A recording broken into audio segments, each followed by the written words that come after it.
ரிஷபராசி ரிஷபராசி நேர்கள் பார்த்தீங்கன்னா இவ்வளோ நேரம் தொழிலில் ஒரு மிகப்பெரிய ஒரு அழுத்தம் இருக்கும். ப்ளஸ் வீடு ஏதாவது விஷயங்கள் ஏதாவது ஒரு மாற்றம் நிகழ்த்தலாமா, இல்லை வீட்டுக்காக ஏதாவது கடன் வாங்கலாமா அப்படின்ற ஒரு சூழலும் இருந்திருக்கும். ஸோ இப்படி இருந்த ரிஷபராசிக்கு இந்த சனி பயிற்சி பார்த்தீங்கன்னு வச்சுக்கிங்களேன், ஏன்னா சனி பகவான் 11ஆம் இடத்தில் வருவது மிக சூப்பரான ஒரு அபரிவிதமான பலன்களை கொடுக்கக்கூடிய இடம். அதாவது லாப சனியா இருக்காரு. ஸோ அப்போ லாப சனியா இருக்கக்கூடிய இந்த சனி பகவான் இந்த ரிஷப ராசிக்கு என்னென்ன மாதிரியான பலன்கள் சொல்ல போறாரு. ஸோ எந்த இடத்துல கொஞ்சம் எச்சரிக்கை தேவை, எந்தெந்த இடத்துல இவங்களுக்கு மாற்றம் வரப்போகுதுன்ற டீட்டெயில் வீடியோ தான் இப்போ நம்ம பார்க்க போகிறோம். அதனால இந்த வீடியோவை முழுசா பாருங்க. முழுசா பார்க்கும்போது உங்களுக்கு இதோடைய பலன்களை முழுமையாக அறிஞ்சு அதன் பிரகாரம் நீங்க உங்களோட வாழ்க்கையை இன்னும் மேலும் சிறப்பாக்கிக்கிறதுக்கு, மேலும் இந்த லாப சனியின் முழு பலனை அடைவதற்கான அமைப்பா இந்த வீடியோ அமையும் என்பதுல உறுதியா சொல்ல முடியும். ரிஷப ராசிக்கு 11ஆம் இடம். அப்ப இந்த காலகட்டத்தில் எப்படி இருக்கும்னு பார்த்தீங்கன்னா, ரிஷப ராசிக்கு ப்ரொமோஷன், வேலையில ப்ரொமோஷனுக்காக காத்திருந்தவங்க, வேலையில வெளிநாடு போகக்கூடிய வாய்ப்பு காத்திருந்தவங்க, இவங்களுக்கு எல்லாமே இந்த காலகட்டத்தில் ப்ரொமோஷன் எதிர்பார்த்த லாபத்தோட கிடைக்கும். ப்ரொமோஷனும் கிடைக்கும், கூட இன்க்ரிமெண்ட்டும் கிடைக்கும். அதே போல லாபம் என்னக்கூடிய அந்த என்ன சொல்றதுன்னா, வெளிநாடு போகக்கூடிய வாய்ப்புகளும் இவங்களுக்கு உண்டு. வெளிநாடுக்கே பார்த்தீங்கன்னா ப்ரொமோஷன் ஆகி வெளிநாடு போகிறதுக்கூடியான வாய்ப்புகளும் இந்த காலகட்டத்தில் ரிஷப ராசிக்காரங்களுக்கு இருக்கு. மேலும் இவங்களுக்கு உண்டான விஷயம் எப்படின்னா, அந்த வாக்குஸ்தானத்தில் பார்த்தீங்கன்னா இப்போதும் இவங்க வந்து இந்த தொழில் ரீதியான பேச்சுக்கள் எப்போதும் பேசிட்டே இருப்பாங்க. அதனால என்னன்னாக்கா தொழில் ரீதியான நற்பலன்களை இந்த காலகட்டத்தில் இருக்கும். வருமானம் வந்து மிக சிறப்பாக இருக்கும். அதாவது லாபம் என்பது எதுன்னா, நம்ம நினைத்த மாதிரி நடப்பது தான் லாபம். ஸோ அப்போ லாபமும் இருக்கு, வருமானம் சார்ந்த விஷயத்தில் தொழில் ரீதியான வருமானம் என்பது இருக்கு.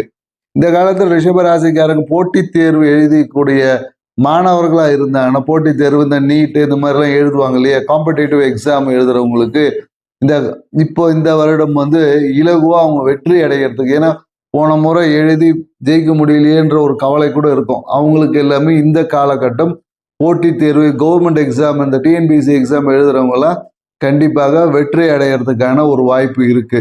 இந்த முதல் அட்டம்ப்ட்ல எழுதுறவங்களுக்கு முதல் அட்டம்ப்ட்லேயே வெற்றி அடைஞ்சிருவாங்க. இப்போ இந்த வீடு சார்ந்த விஷயத்துல என்னன்னாக்கா, கொஞ்சம் வீடை வந்து அந்த இடிச்சு கட்டக்கூடிய ஒரு வாய்ப்பு இருக்கு. பழைய வீடை ரெனிவேட் பண்ற ஒரு வாய்ப்பு ரிஷப ராசிக்காரங்க இந்த காலத்துல வீடை இடித்து கொஞ்சம் மாற்றி கட்டுவாங்க.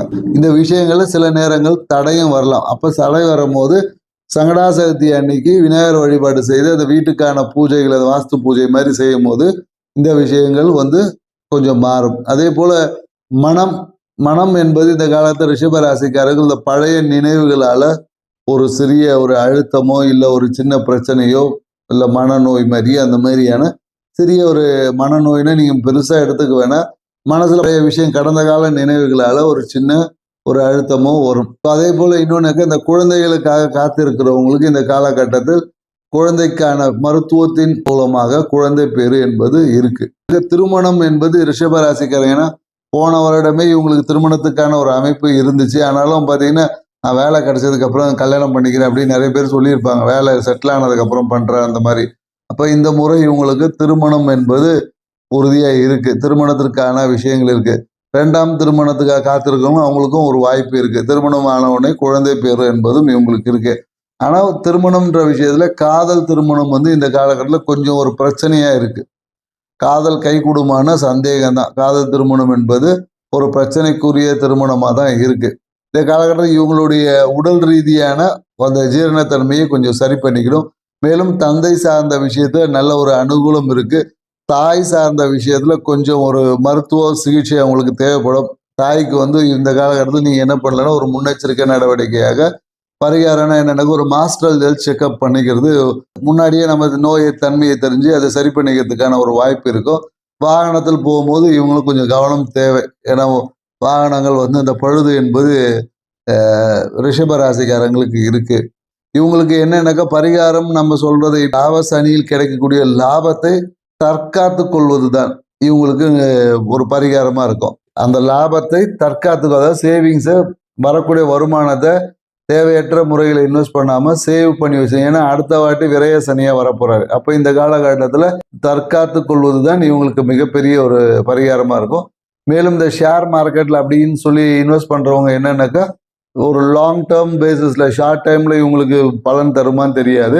ஸோ ஷார்ட் டைம் அந்த அளவுக்கு ஃபேவரபிளா இல்லை. அதனால ஒரு லாங் டேர்ம் அப்படின்ற ஒரு விஷயத்துல இவங்க போனாலும் ரிஷப ராசிக்காரங்க நண்பர் அதை சுற்றம் அப்படின்னு சொல்ல கூட இதுக்கு முன்னாடி இந்த சுற்றத்தாரோட ஒரு அந்த அளவுக்கு ஒரு சுமூகமான அணுகுமுறை என்பது இல்லை. பக்கத்து வீட்டுக்காரங்களை ஏதோ ஒரு விதத்தில் மனக்கசப்புகள் இருந்திருக்கும்.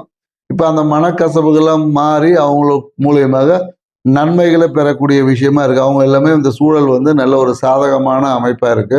ஸோ நீங்க இந்த காலகட்டம் செய்ய வேண்டியது ஒரே ஒரு விஷயம் என்னக்கா, நீங்க ஒரு மன அமைதிக்காக ஒரு யோகா அந்த மாதிரியான விஷயங்களை செய்வது மிகுந்த நன்மையை தரும். மேலும் இந்த காலகட்டத்தில் ஒரு குலதெய்வ வழிபாடு நீங்க செஞ்சுக்குங்க. குலதெய்வ வழிபாடு செய்யும் போது உங்களுக்கு மிகப்பெரிய நன்மைகள் தரும். அதே போல இஷ்ட தெய்வ வழிபாடு இந்த காலகட்டத்தில் ரொம்ப அனுகூலமா இருக்கு. நீங்க யாராவது இந்த குருவா வழிபட்டீங்கன்னா, இல்லை குருவா யாராவது நினைச்சிருந்தீங்கன்னா அவங்களுடைய ஆசீர்வாதங்களையும் அவங்களுக்கு தேவையான விஷயங்களை பெற்று மேலும் இந்த சனி பகவானுடைய நன்மைகளை பெறத்துக்கு வாய்ப்பா இருக்கும். ஓகே, நாங்க சொன்ன இந்த தகவல் உங்களுக்கு மிகுந்த பயனுள்ளா இருக்கும்னு நினைக்கிறேன். ஸோ அப்படி இருக்குன்ற பட்சத்தில் நீங்க எங்க சேனலுக்கு எஸ்ன்னு சொல்லுங்க, இல்லைன்னா ஒரு தம்ஸ் அப் கொடுங்க. உங்க நண்பர்கள் உங்க உறவினர்கள் யாராவது ரிஷபராசியா இருந்தாங்கன்னா அவங்களுக்கு இந்த தகவலை ஃபார்வர்ட் பண்ணுங்க. அவங்களையும் சப்ஸ்கிரைப் பண்ணுங்க, லைக் பண்ண சொல்லுங்க. மீண்டும் நாம மிதுன ராசியில் சந்திப்போம். நன்றி, வணக்கம்.